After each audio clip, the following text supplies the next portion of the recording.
स्वामी समर्थ. प्रेक्षकांनो, आनंदी या मालिकेमध्ये आता जबरदस्त असा ट्विस्ट येताना आपल्याला इकडे पाहायला मिळणार आहे.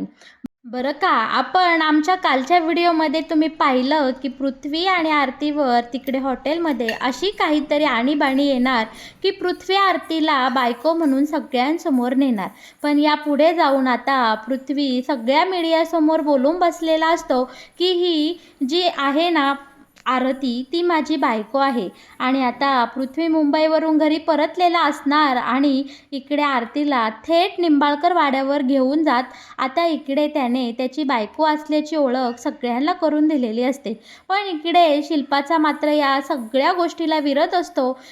शिल्पा बोलत असते की ही भिकारडी, या गरिबाच्या मुली अशा असतातच, श्रीमंतांना जाळ्यात फसवतात आणि त्यांच्यासोबत लग्न करतात. पण इकडे मात्र आपले मालक साहेब इकडे शिल्पाच्या पूर्णपणे विरोधात गेलेले असतात आणि त्यांनी मात्र इकडे आपल्या पृथ्वीच्या निर्णयाला सपोर्ट केलेला असतो आणि आरतीला सून म्हणून आता इकडे मालक साहेबांनी घरात घेतलेला आपल्याला पाहायला मिळणार आहे.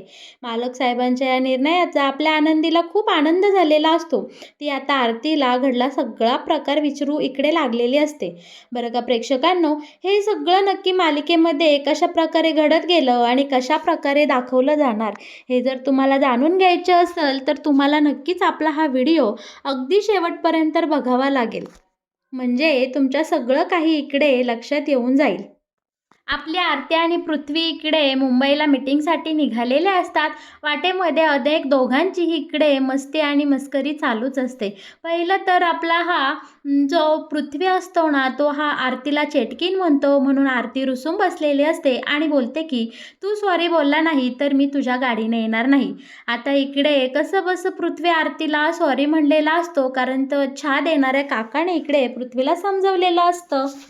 बरं का, आता इकडे लगेच पृथ्वी या सगळ्याचा बदला घेणार असतो, कारण आता इकडे पृथ्वी मुद्दामून गाडीत बसतो. आरतीने त्याला खूप सतवलेलं असतं, त्याच्याकडनं 2-3 वेळा सॉरी बनवून घेतलेलं असतं, म्हणून पृथ्वी गाडीत बसून आता इकडे गाडी चालू होत नाही असं नोटंकी करतो आणि इकडे आरतीला गाडी ढकलायला लावतो. आरती बिचारी इकडे गाडी जोरात ढकलत असते आणि पृथ्वी मात्र गाडीत बसून फक्त आरतीची गंमत घेताना आपल्याला इथे पाहायला मिळणार आहे. पण तिथूनच जाणार एक सायकलवाला इकडे आरतीला सांगतो की अगं बाळा, ती गाडी चालू आहे, तो पुढे बसलेला मुलगा तुझी मस्करी करतोय आणि तू काय इकडे गाडी ढकलते. मग मात्र आता आरती इकडे पृथ्वीसोबत खूप भांडू लागलेली असते.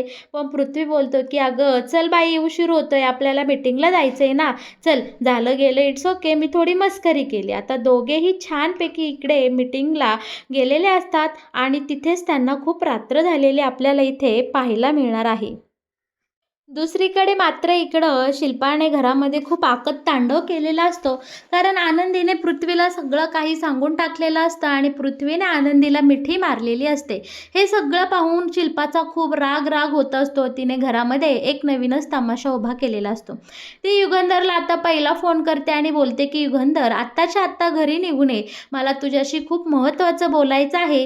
पहिलं तर युगंधर टाळाटाळ करतो, पण इकडे ताईच्या शब्दाखातर तो घरी आलेला असतो आणि शिल्पाने इथे युगंधर समोर एक नवीन तमाशा मांडलेला असतो की ह्या आनंदीने, या भिकाऱ्या आनंदीने तुझ्या मुलांना सांगून टाकलं की तुझं आणि या आनंदीचं लग्न झालं आहे आणि ती या घरातली मोलकरीण नसून सून आहे. बरं का, आता इकडे आपले मालक साहेब पाहिजे तसं या गोष्टीवर रागा वगैरे वैतागाने इकडे रिॲक्ट होत नाही आणि इकडे आनंदीला मालक साहेब जाब विचारतात की आनंदी, अगं तू असं का केलं आणि तू हे कसं बरं केलंस. तेव्हा आनंदी सांगते, मालक साहेब, पृथ्वी आणि मिताली मला त्यांची खूप चांगली मैत्रीण मानू लागले होते आणि या मुलांचा माझ्यावर वाढत जाणारा हा विश्वास मला तोडायचा नव्हता आणि जर त्यांना कधी कळलं असतं की मी त्यांच्या वडिलांसोबत लग्न केलंय, ही गोष्ट त्यांना नंतर खूप अवघड गेली असती पचवून घ्यायला. त्यामुळे मी विचार केला की आता ह्या सगळ्याचं सत्य पोरांसमोर आणलंच पाहिजे. आणि बरं का, तुमच्या कष्टाने तुम्हाला एवढा मोठा पुरस्कार मिळणार होता आणि फक्त मी तुमची बायको आहे म्हणून तुम्हाला तो पुरस्कार इकडे स्वीकार स्वीकारता येणार नव्हता. या सगळ्याचा मला खूप त्रास होत होता. या सगळ्या गोष्टींमुळे माझी खूप घुसमट होत होती. म्हणून मी हा निर्णय घेतला आणि पृथ्वीला सगळं सत्य सांगून टाकलं. आता युगंधर इकडे आनंदीला बोलतो की अगं आनंदी, पण एकदा मला विश्वासात घेऊन सांगायचं तर होतं. पण इकडे आनंदी बोलते की मालक साहेब, हा सगळा गोंधळ माझ्यामुळे सुरू झाला होता. हा खेळ मी लपवाछपीचा सुरू केला, त्यामुळे तो मी स्वतः निर्णय घेऊन थांबवला आहे. आणि बरं का, पृथ्वीने माझा आई म्हणून स्वीकार केला आहे आणि त्याने मला मिठीही मारली. हे ऐकून इकडे मालक साहेबांना खूप आनंद झालेला असतो. पण आता इकडे शिल्पा बोलत असते की अजिबात नाही. मुलांनी किंवा तू जरी हिचा स्वीकार केला तरी मला ही गोष्ट मान्य नाही. मी हे कदापि सहन करणार नाही. या आनंदीचा मी कधीही स्वीकार करणार नाही. बरं का, आता इकडे युगंधर आनंदीच्या बाजूने शिल्पासोबत भांडताना आपल्याला पाहायला मिळणार आहे. तो स्पष्टपणे सांगतो की ताई, मला मान्य आहे आनंदीचा तुझा खूप राग आहे, तू आनंदीचा खूप द्वेष करते. पण एक लक्षात ठेव, हा पुरस्कार जरी मला मिळाला असला तरी तो तिच्या आयडियामुळे मिळाला आहे आणि या सगळ्याला कंपनीला इतकी मोठी ऑर्डर मिळण्यामागे अगदी आनंदीचं श्रेय आहे. आणि संविधानानंतर आपली मुलं कित्येक वर्षानंतर या घरात आली आणि घराला आपलं समजू लागलेली आहे. कुठल्याही पुरस्कारापेक्षा मला माझ्या मुलांचा आनंद महत्त्वाचा आहे आणि पोरांना आनंदीसोबत राहून आनंद मिळतोय. ती पोरं आनंदीमध्ये त्यांची आई शोधतायत तर शोधू दे ना. त्यांचं सगळ्यांचं चांगलं चाललंय, मग तुला कशाला त्रास होतोय? आणि राहिला गोष्ट तर मी उद्या आनंदीला माझ्यासोबत हा पुरस्कार घेण्यासाठी घेऊन जाणार आहे. आणि आनंदी, उद्या तू तयार राहा. आपल्या दोघांनाच तिथं जायचं आहे, कारण आपल्याला 2च तिकीटं त्या कार्यक्रमाची मिळाली आहे.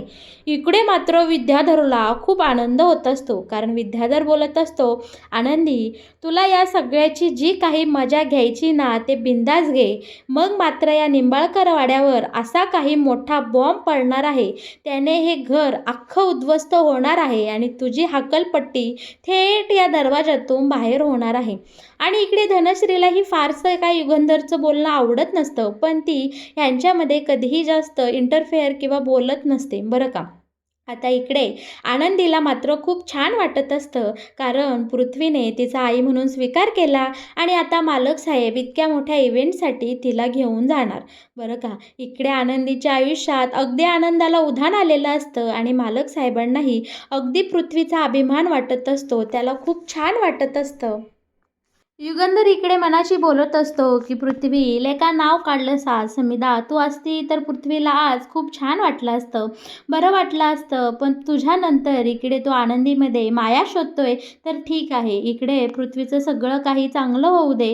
पण समिधा, एक कायम लक्षात ठेव की माझ्या आयुष्यात तुझी जागा कुणीही घेऊ शकत नाही.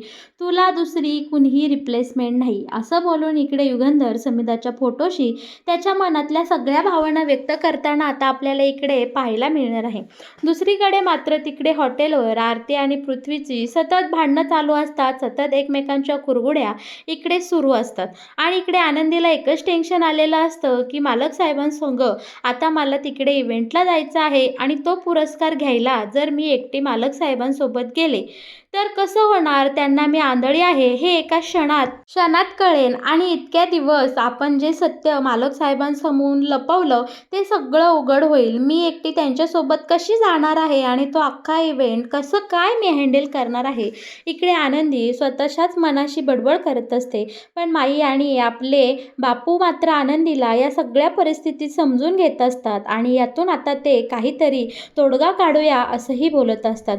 दुसरीकडे विद्याधरला मात्र खूप आनंद होत असतो. तो बोलतो की आनंदी, आता तुझ्या आयुष्यात येणार दुःखाची नांदी.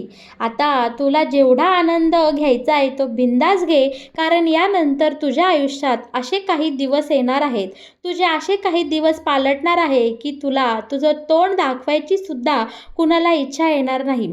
तो पृथ्वी तुला जो डोक्यावर घेऊन नाचतोय ना, तोच तुला असं दणक्याने खाली आदळणार आहे ना. की हे सगळं पाहून माझ्या मनाला बाकी लय आनंद होणार आहे. लय पिळस तू आणि तुझ्या त्या युगंधरने माझा खूप अपमान केला, माझा पाणउतारा केला. पण आता वेळ तुमची. आता बाकी तुमच्या आयुष्याची नाही मी होळी केली तर नावाचा मी विद्याधर नाही. असं विद्याधर आता इकडे स्वतःशीच बोलत असतो. पण आनंदी तिकडे इव्हेंटला जाणार आणि आपल्या युगंधरसोबत ती मिरवणार. या सगळ्या कल्पनेने मात्र इकडे शिल्पाला अजिबात झोप येत नसते. शिल्पाला आनंदीचा भयानक म्हणजे भयानक इकडे राग आलेला असतो. ती सारखी इकडे तनतन फिनफिन करत असते. शेवटी ती इकडे आता आनंदीजवळ आलेली आपल्याला पाहायला मिळणार आहे आणि आनंदीला या सगळ्या प्रकाराबद्दल बडबड करताना आपण पाहणार आहोत. दुसरीकडे इकडे धनश्री या विद्याधरला बोलत असते की अहो प्लीज तुम्ही शांत व्हा आणि तुम्ही असं काही करू नका की जेणेकरून पुन्हा या निंबाळकर वाड्यावर संकट येईल, दुःख येईल. पण इकडे विद्याधर मात्र कोणाचंही ऐकण्याच्या मनस्थितीत नसतो. तो बोलत असतो की आता होणार धमाका आणि आता होणार खरा बॉम्बस्फोट. तिकडे मुंबईला मात्र पृथ्वीने या दोघांसाठी एकच बेड बुक केलेली असते, ती म्हणजे बेडरूम.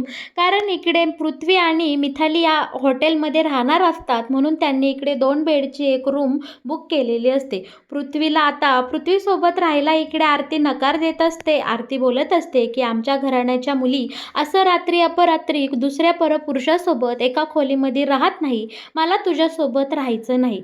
पण इकडे पृथ्वी मात्र फक्त या आरतीची खिल्ली उडवत असतो आणि तिला बोलतो की मलाही तुझ्यासोबत राहायची काही हौस नाही. पण मी मगाशी काउंटरवर किती बोललो, किती भांडलो तू पाहिलंस ना.